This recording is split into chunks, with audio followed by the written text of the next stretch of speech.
So today we are with Lindsay. She's the co-executive director of To Write Love on Her Arms. Lindsay, thank you so much for joining us. We are so excited to spotlight this organization for Mental Health Awareness Month. And then I'm just going to go right into our first question, which is, tell me about kind of the founding story of this organization. I know it didn't necessarily start out as something that was supposed to be a nonprofit, but obviously here we are today as it is one. So kind of take me through that timeline. Yeah, so we actually in March celebrated 18 years of what we call To Write Love on Her Arms. And you're absolutely right. The organization's origin story goes back to one person, our founder, Jamie Tworkowski, trying to help one person, one friend in Central Florida. This young person's name was Renee, and she was struggling with depression, substance use. She was self-harming and had attempted suicide. And so the story kind of picks up where she's ready to enter treatment and care, but they told her, you're too high a risk. We don't have detox. You need to come back in 5 days. And so really it was just an experience that Jamie and a group of friends, led by a friend who actually had more experience sort of in the recovery journey and what that would look like, knowing that that's such a vulnerable time for most people when I'm ready to get help, but you're telling me I have to come back. So like these obstacles that we all face when we're trying to pursue healing and care can really set us back. And sometimes it takes you off the path altogether. And so he recognized how important that moment was. And so through conversations about wanting to just make sure that people knew, like, if that's where you're at, there are people who care. There are people who want to help. And so he wrote a short story with her permission and he posted it on MySpace. So again, dating ourselves 18 years. There are MySpace babies that are now graduating this May. But what was happening at that moment culturally is social media, like the first era of where we connect and how we connect with stories was really changing. And so that moment in time allowed this story to take on a life of its own.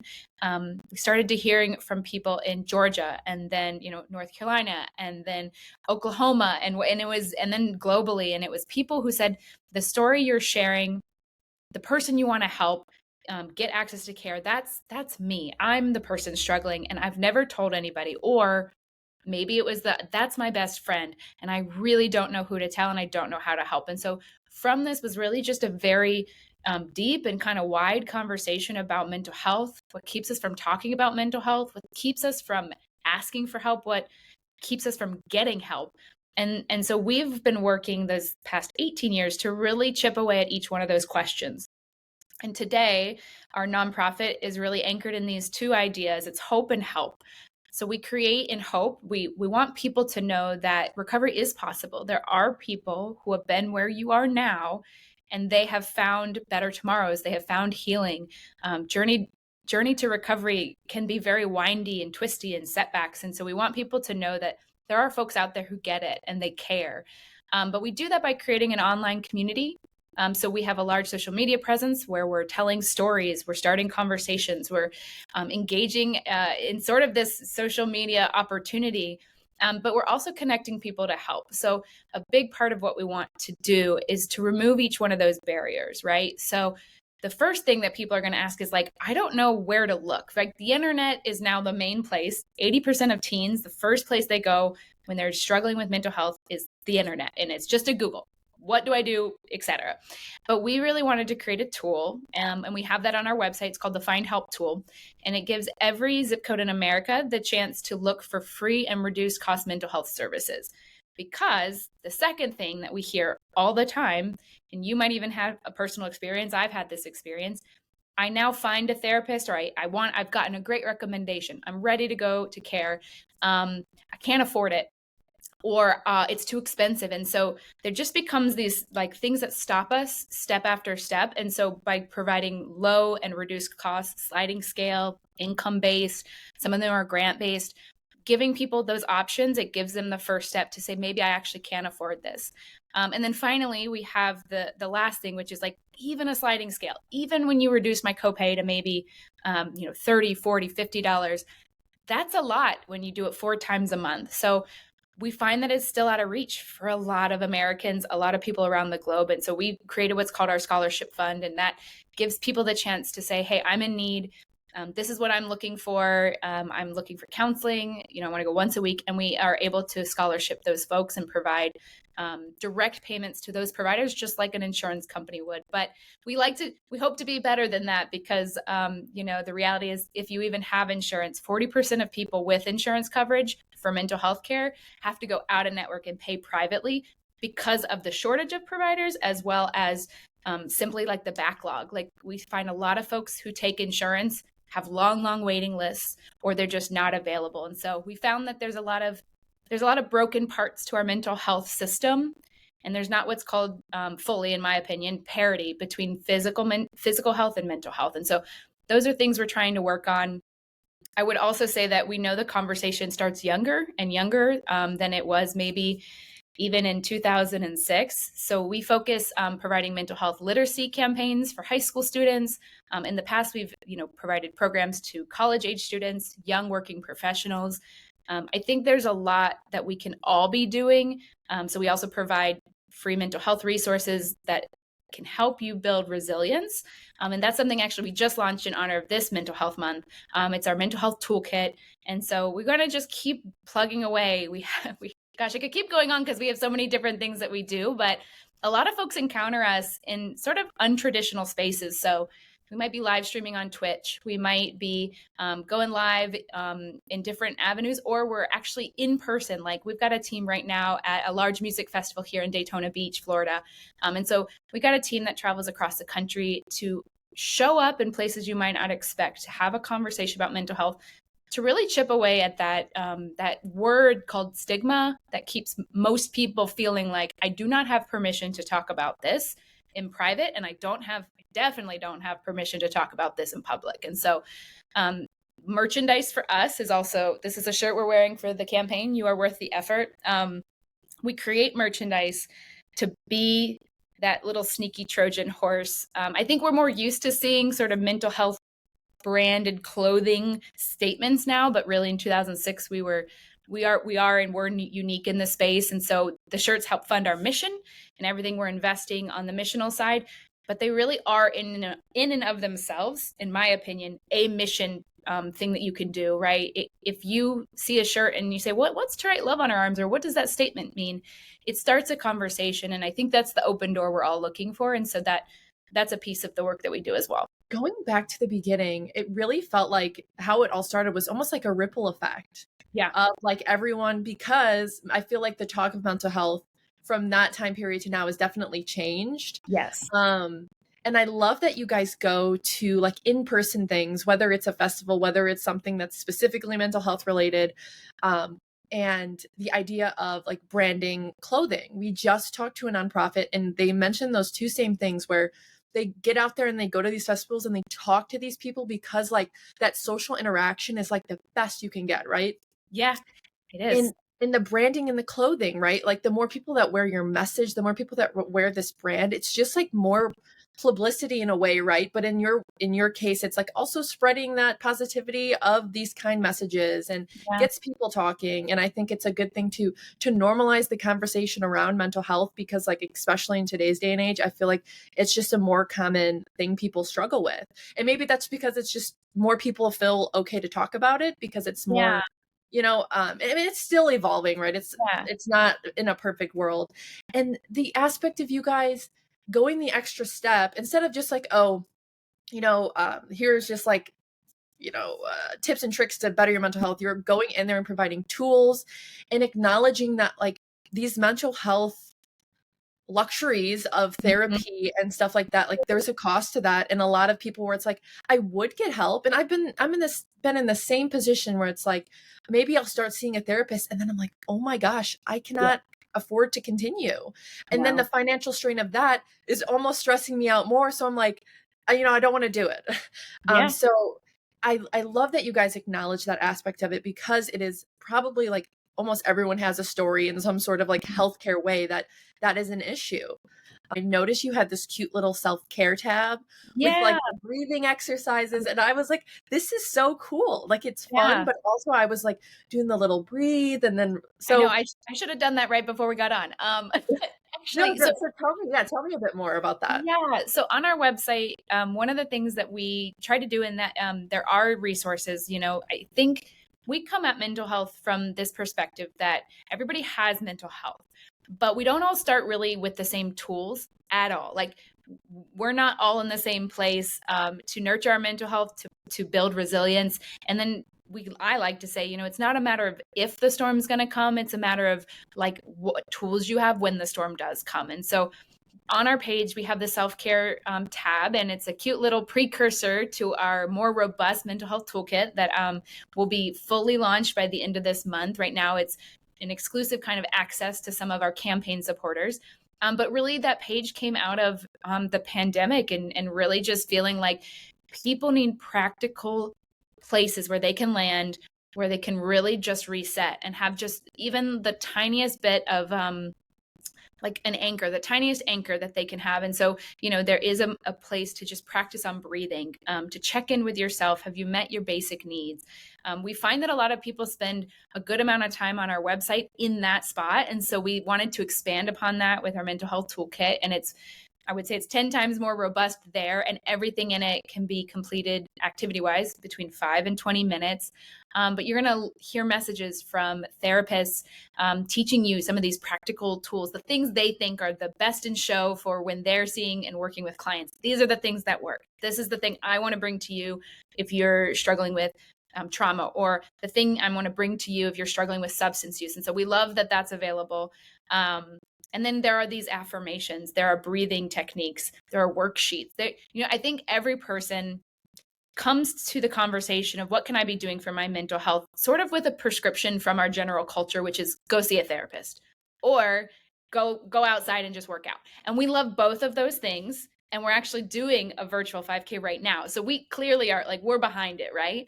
But there's so much in between there. And there's so much on, like we like to say, the menu of things that are going to really work, because it has to deal with where you're at, right? It's where's your nervous system at? What physical needs do you have? What physical barriers might you have? And so we really wanted to give people a wide offering. And that's going to be found in our mental health toolkit, which will actually take place. It'll kind of it'll take that spot on our website over the little self-care section. And then the other place that people spend a lot of time with us on the internet is with our blog. That was writing and music. That was kind of like our home from day one. And so it morphed over time from being a lot about what we're writing and what we're sharing with our community to really people contributing. So we have hundreds of guest contributors. Basically, they're writing in and saying, this is a bit of my story. And then our editor is working with them and making sure, yes, this is a story that will give people the sense that I'm being seen in where I'm at, as well as like there is hope. So we always are thinking about pointing to those two things, hope and help. And sometimes help really looks like finding a safe place to connect with just a story. Sometimes it's just that small step, because relationships are tricky. I think our greatest healing comes through relationship, but also some of our greatest wounds come in relationships. And so people sort of develop this relationship through stories with us, through our online community. So we like to point people to that specific part on our website, but that find help tool might be the place that we really encourage people to go if they're just trying to navigate for the first time. What does it look like to find help? What does it even mean? Like they're saying counseling or therapy, they're saying support groups. Like, what are these things? And so on that website, you're going to find resources. So urgent crisis resources. We love pointing to our partners at Crisis Text Line or 988, which is the National Suicide and Crisis Lifeline that just kind of got that short code, which we're very excited to keep pushing that out. We just want people to never feel like they're in that position where I've got nobody I can reach out to, that I've got nobody that cares, because again, there's millions of us here that say like mental health matters, and we've been where you are and we do care. And so that's a really important piece of that, connecting people in a meaningful way to other people's stories as well as other people just in the space. Yeah, definitely. There's so much comfort in knowing that you're not alone, even if it's like you said, going through the blogs, reading stories of people that are experiencing similar things. That I can't even explain like what the word is, but there is a sense of comfort and community that is based around things that you're also struggling with. Yeah, because belonging. Whether I know you're not, to know that I am not alone is so powerful. And it makes me think, we just talked to a nonprofit that does they do like help people experiencing homelessness in Phoenix, Arizona. And he's like, I use these tools to get people to like come take showers and get a clean set of clothes, but it's to get them to come here to show them kindness, compassion, support. Because if you don't have someone that cares about you and like is pushing you to do better, like what kind of, you know, they don't have that strive to want to get a better life, to want to like not be homeless, to get a job. So like that aspect of it too, in a totally different like way, right? We're talking about people experiencing homelessness, but it's still that sense of community, that sense of support is so important. Yeah. And I also love that you touched on, because I was thinking, you know, a lot of people do say, okay, journal and work out. And I'm like, that's great. And I love, I love all of those things. But then there's like the question that I always pose, like, what if like you can't even get out of the bed to brush your teeth and you're like telling me to like get my journal out? And so I love that you acknowledge that, because it's such a general, like, just do this and you'll be good, when it's like, I want to get to the point where I can do that. Right. Yep. So I love that. That is all so amazing. And I love that tool that you give people on your website, which brings me into my next question is, on your website, you responded to over 200,000 messages in over 100 countries. So in these messages, are these people that are just like, you know, reaching out to you and saying like, thank you for your help? Or like, what do these messages entail? Just tell me a little bit about that. Yeah. And it's funny because I almost wrote you back and mentioned it, you know, when we were getting ready for this. I was like, that number's really outdated. Oh, so it's more, which is great. Yeah. You know, so I'm going to go back to the original story with To Write Love on Her Arms. That MySpace inbox, I mean, it was just flooded with thousands and thousands of people who wanted to, for the first time, share a bit of their story. And so we have a tagline that we say a lot, but it really is fundamental to what we believe, but it's your story is important. And so whether you're sharing your story on our blog, or you're sharing it with us on an email, or you're sharing it with us in a DM or behind a booth at a music festival, there is a sense that I don't know if what I'm going through is like important to anybody. And we want to validate people. We want to see them for where they're at. And we want them more than anything to have their story continue. You know, mental health has really high stakes when we talk about things like the prevalence of suicide, when we talk about the reality that most people who die by suicide are struggling with things like depression. Nobody dies by suicide for any one reason. I don't want to simplify it, but it is important for people to understand that there is, in many cases, a life and death scenario for people. Substance use, right now we're facing, you know, and we have been facing for many years, the opioid crisis, and now fentanyl overdose, so synthetic opioids. This is really important, and it matters to a life for somebody to know that what you're going through is seen by another human. And so that number was originally more of our traditional inbox. As technology changed, what we found was that people were using email less, or that clearly not using MySpace, right? Like they're now DMing us on Instagram, or they're private messaging us on Facebook and Messenger. We have a large online Facebook community. And when we ask people, you know, why did you take part in this event or that event? They're overwhelmingly telling us, you know, mental health matters to me because, and then almost sharing some of the most personal stuff you can think of, just stuff that will stop you in the tracks and think, this person needs to be seen, and they need to know that there are, like I said, it comes back to that human connection. And so that number was sort of a number that we started to sort of just identify, like, there's people who are reaching out to this movement because they trust that what they are going to share will be received and cared for. That connection you're talking about, that empathy met with kindness. But we won't just sit in that moment. We'll actually encourage them to take that kindness as courage to then move through to the next stage. There's a term in mental health kind of called the stages of change, or the likelihoodness that someone will pursue change and recovery. And so getting people in that moment where, like you said, what's the point? Like, why would I come access your resource? Like, I don't even think my life matters. Like, I don't have enough internal resilience or value placed on my story to access that thing. I don't think I'm worth it. I don't think I deserve that. And that's really what we hear a lot. And mental health has this challenge as well, where it does change interpersonally, it changes our perspective of people. It changes our own perspective of our own life and our own worth and value.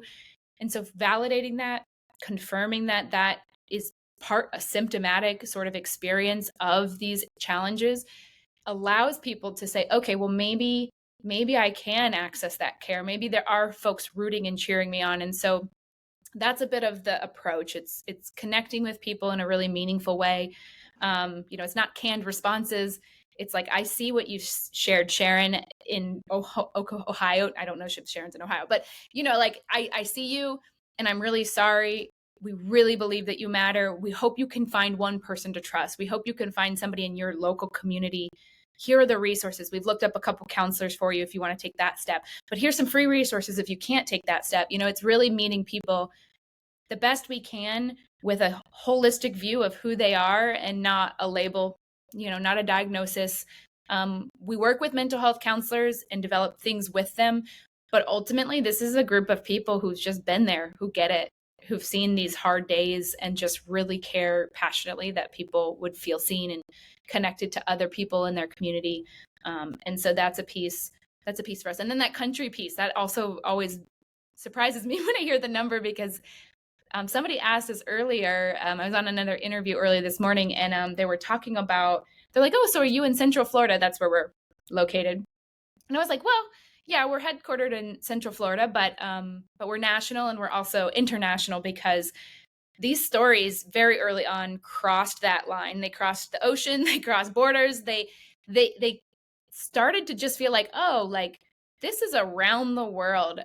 We've had interns from India, the Netherlands, from Mexico City, from Canada, like from the UK, just, all types of places. And the way in which we were approaching mental health, they're like, I've never seen this in my community, and I want to come and learn so that they can take that energy back, so they can take that, what they've learned, and really just, again, just come back to the heart of what it is. I mean, we're just about being human. Like, it's about being humans and caring and valuing each other, and knowing that these challenges are not, they're not something you have to face alone. And so that's really what that number means. I wouldn't even be able to tell you what the new number is, but I'm sure it's like, if you're receiving all these messages, it'd probably be almost impossible to like actually keep track of these numbers. It has been very difficult, as social media scheduling and listening tools have evolved. We have a little bit more, ability, but we have a team who's responding to people on social media in real time, almost,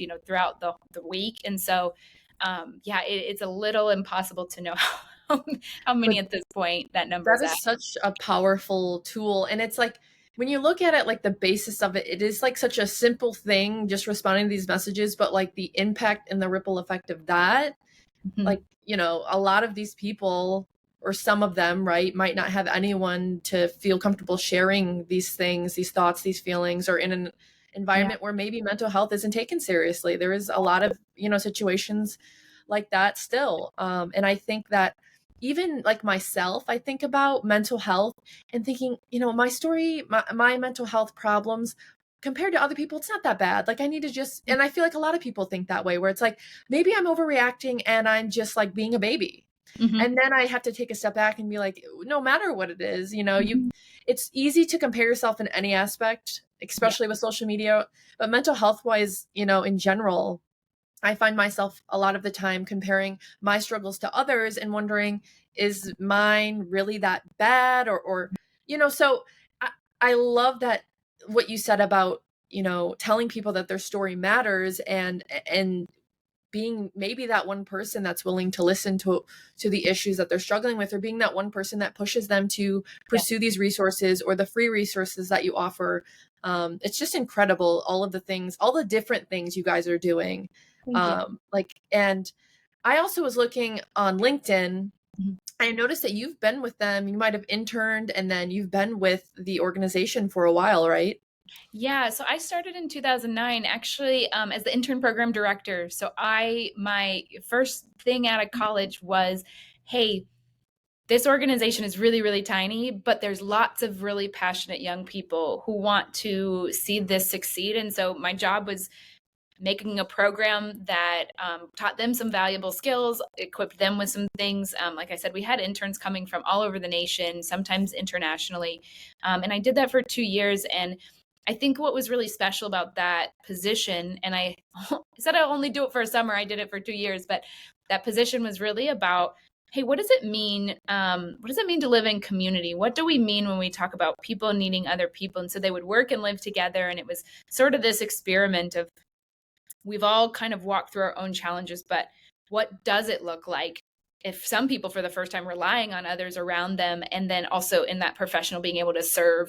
And so I did that for 2 years. I took a tiny little break to finish my master's in administration. And so then I came back to the organization a little bit later and worked more on operations and business development sort of parts of the organization. But that's definitely where I got started. And yes, 2009 was a long time ago, and the organization has grown and changed in a lot of ways, but I think everything that I shared has really become and has stayed the DNA of the organization. Yeah, actually, I want to go back to sort of the first t-shirt. To Write Love on Our Arms was the name of that story that our founder wrote, and he put it on a t-shirt.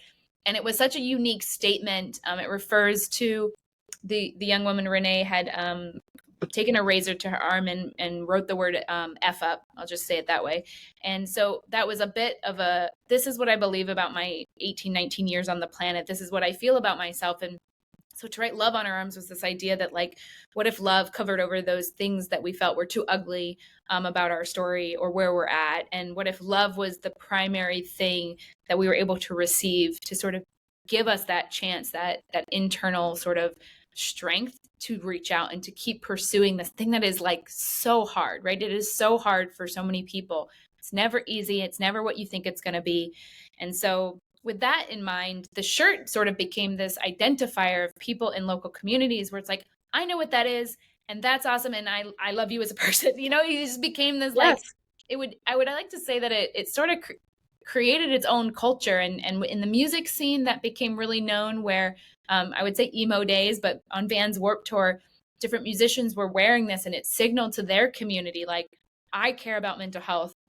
Whatever you're going through, I care about that. And so I think it was just this really simple little, very in your face, but in a simple message and something people could wear or carry that just signified, like, I get it. And so I think connection sometimes comes from finding those common points, right? And we've had story after story, which I love, of people saying, I was in Omaha, or I was traveling around town and I saw the logo and I thought, that's awesome. Like, now I feel seen and understood in my community. Maybe I've never even talked to that person, but we've heard of friendships starting. We've heard of marriages that have started from this. God. Like, we That's get invited insane. to some weddings. They're like, we met because of To Write Love. And you're like, that's incredible. Like, we didn't really do that, but like, but our supporters do that, right?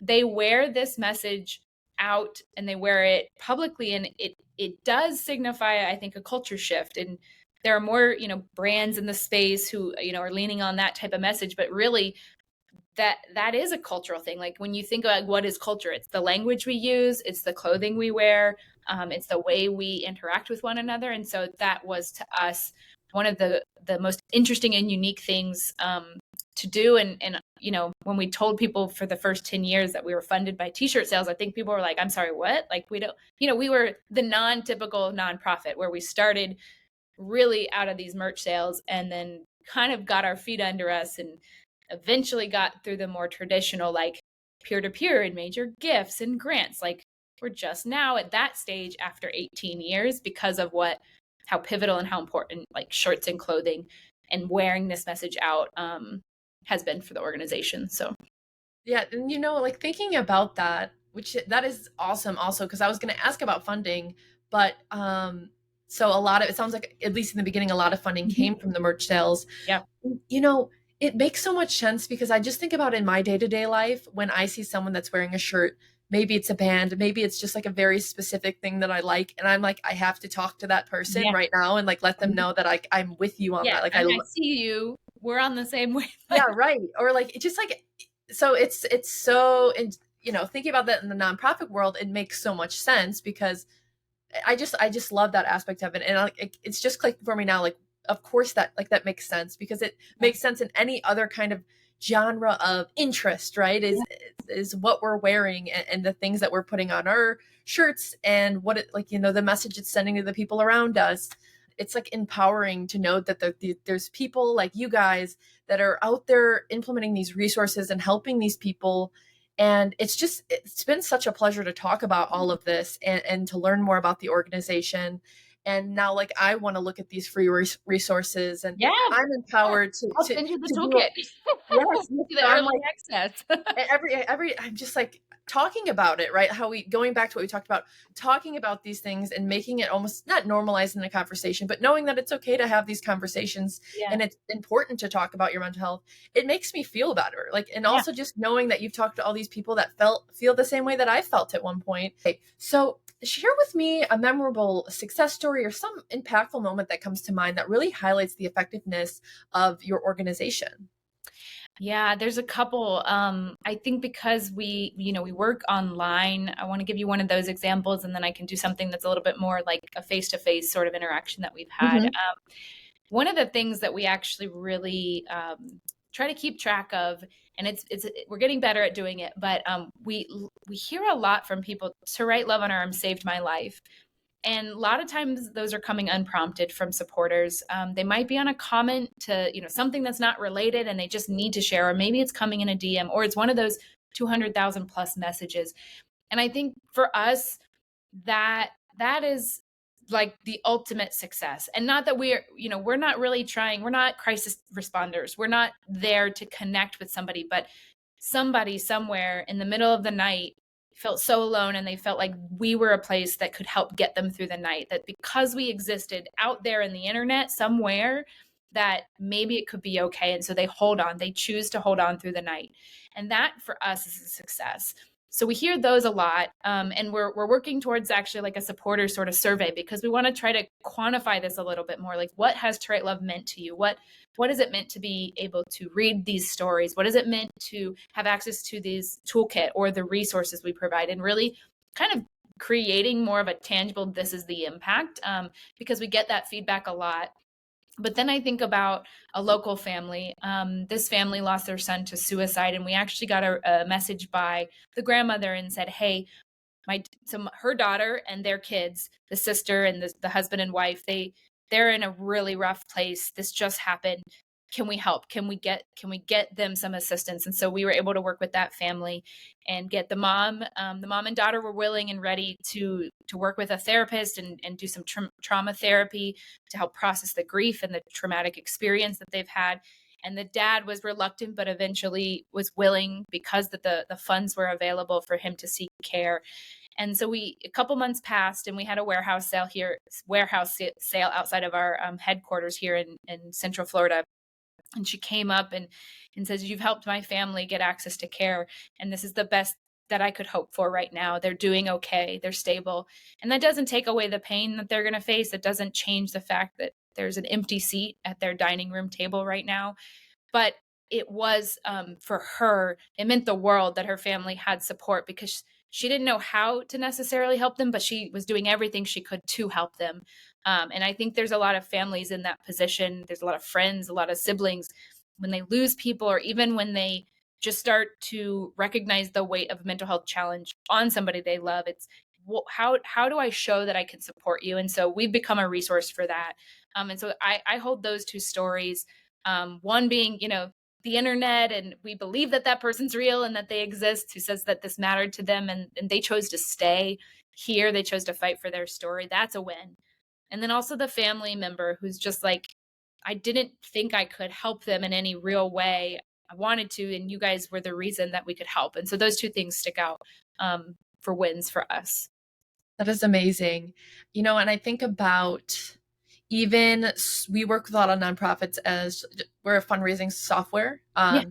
But, we always talk about in our meetings, like, what is the reason we get out of bed in the morning, right? Exactly. And for us, it's to be able to provide a platform for nonprofits to amplify their impact by, making as much money as they can, right? So, like, what features can we have? What things can we add to really amplify the impact and the missions of these nonprofits? So, like, that's such a powerful way to think when you get out of bed, or, everybody involved in the organization, like, what am I getting up for? What am I going to work to do? And being able to say, like, those are the things that you're accomplishing when you're going to work every day is so impactful for everyone.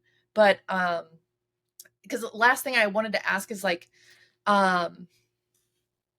you yourself have worked, in this organization for a while. What is the impact you felt like being surrounded by this? Like, I love the question, and I'm actually really glad you asked. I try to drop in moments where I can just share little personal bits, because I think it does matter for people to hear. Like, I'm a person who struggles with anxiety. I have two little kids at home. I had severe postpartum anxiety and depression with my first child, and some of it was just those changes. And so while I was aware that anxiety is in the background lurking, the shift and transition as like a new mom, like brutal, like not sleeping, even if I wanted to sleep, so anxious I can't sleep, just brutal, right? And so I'm working here in a nonprofit organization, and I'm very aware that it would be okay to tell somebody I'm struggling. But I'll be honest, I did not know that what I was dealing with was what it was, right? Like, as a new person, and I think a lot of us have this experience when we're first encountering mental health. It's like you don't sometimes know, is this normal? Like, is this normal? And so identifying, no, that's not actually the normal response. That's something that needs to be taken care of, and deserves time and care. And sometimes medication, for me, that was really helpful, just to give me enough space in my nervous system to sort of reset. And so my care program, really, I think it was like 7 or 8 months into my son's, well, he was 7 or 8 months old when I realized, like, actually, no, like, I'm not okay. And I knew that it was okay to ask for it, but I didn't realize it's gotten to a place where then people around me felt like they could tell me. And then I said, okay, yeah, let me go talk to my, my OBGYN. Let me go talk to my care provider. This is what I'm feeling. This is what I'm dealing with. And so that was a journey. And then as I went into, having my second child, knowing that was waiting, knowing that was really scary. And they said, hey, are you open to us starting some care plan now? And I said, absolutely. And so knowing that I was vulnerable, and knowing that this is a piece of me that requires a lot of maintenance and care. So lots of regular exercise and movement. Sleep was like a huge influence for me. Those two things you don't get when you have a new baby, a lot of. So I had to be really intentional with my partner, my husband, with my care team, just say, yes, these are things I got to do differently. And I can tell you it was like night and day. It was night and day, because I actually didn't enter into that depression or like deeper anxiety experience. And I was able to feel more present and connected. And I think that was a huge gift. But, I was kind of mourning, like, man, like, first time, like, I was so anxious that I had a hard time connecting to my child. Like, I had a delayed sort of like emotional connection and bond. And that can be a lot of people's experiences. But I think that's also just, similar for a lot of folks dealing with anything like substances.